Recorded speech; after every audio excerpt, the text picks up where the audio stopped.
First, you're going to need an actual character to make an avatar out of. Maybe you already have one, maybe you don't, either way, listen up.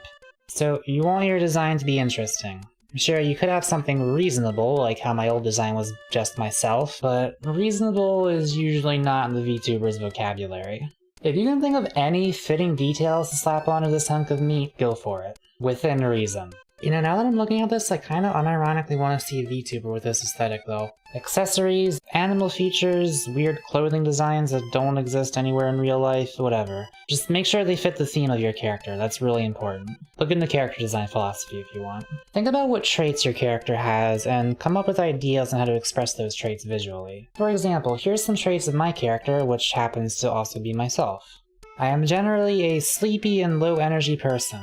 I'm very sloppy, as anyone who has seen my Chrome tabs can attest to. I've got a decent amount of the androgynous cuteness every femboy strives for. I am artistic, and I'm probably a closeted furry. Now obviously these don't have to be your traits, just the traits of the character you're trying to make.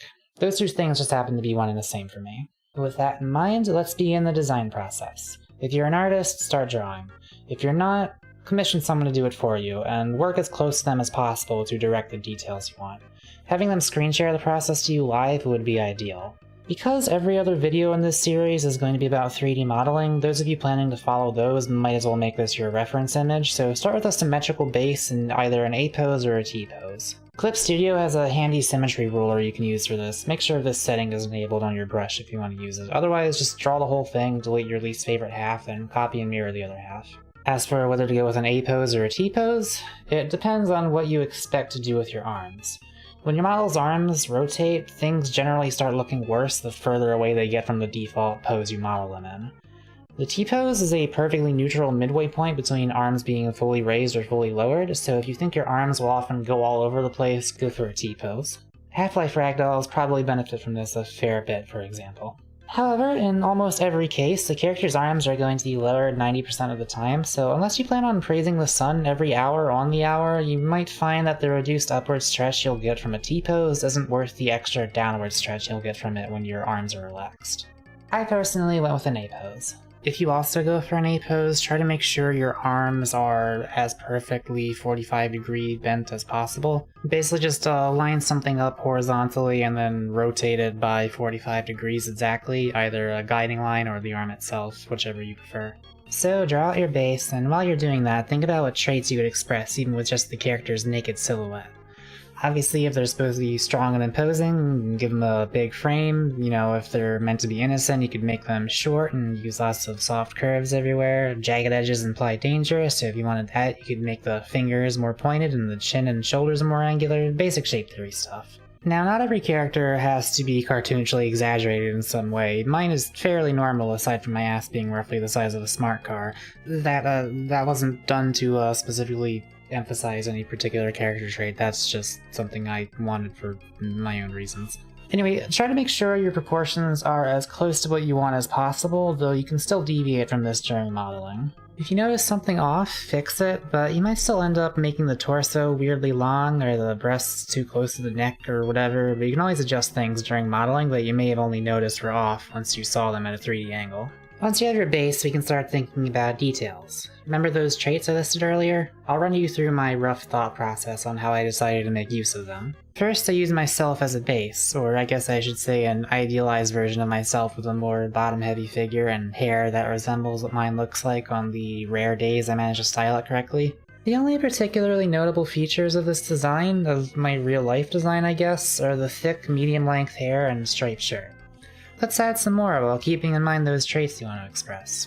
The sleepiness is expressed through the partially lidded eyes and the dark circles beneath them, the latter of which are present IRL anyway.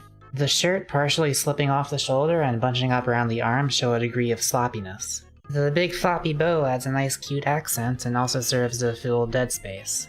Notice how, because of how much area the hair covers, this region looks sorta boring without the bow? That's another thing you gotta think about, when to fill an empty space. If your design has hair with a big empty patch like this, you would put a colored streak right there, or your own bow, or whatever. As for the artisticness, I theoretically could have gone with a number of things: drawing, writing, music, video making, 3D modeling. But I couldn't think of a way to express every one of these at once, and even if I did, it would have likely made the design too detailed and became convoluted. I decided to go with music because my partner and I came up with the idea of having a piano design wrap around part of the shirt, as well as using the shirt stripes as the lines of a musical staff, which I thought was pretty neat. Because I have an otherwise unremarkable striped sweater with no visual changes going down the torso, these little musical notes do a lot to make this area visually engaging. Also, big fluffy ears and a big fluffy tail because I want to be a cowboy. I added some straps that are either for a bra, an undershirt, or part of the sweater, I don't actually know which, along with a cat collar with a little bell on it to fill out that otherwise visually dead area, and voila.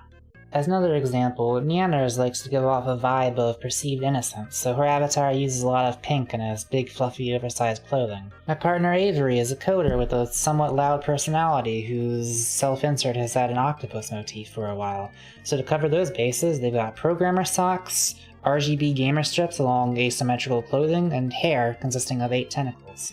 If you want even more examples of character design, I made a separate video talking about it a while ago. It's not the best video I've ever made, but I'm at least still confident in the parts where I talk about design. So yeah, get drawn. Don't worry about line art or shading unless you really want to, we're only using this as a reference to make the actual thing. When you're done with this properly proportioned and symmetrical front-facing reference, you want to create a side view. Create some perfectly horizontal lines stretching across the canvas at key points, like the top of the head, the bottom of the head, the bottom of the ribcage, the crotch, etc. Now create a side view that perfectly lines up with the front one. If you're like me, you have way more experience drawing front views than profile views, so this might be a bit challenging, but try your best. Again, once we're in 3D, you might find it easier to adjust things to be less jank. And that about covers all the prep work you'll have to do.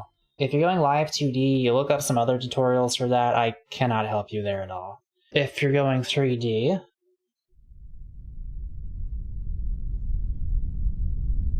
join us next time.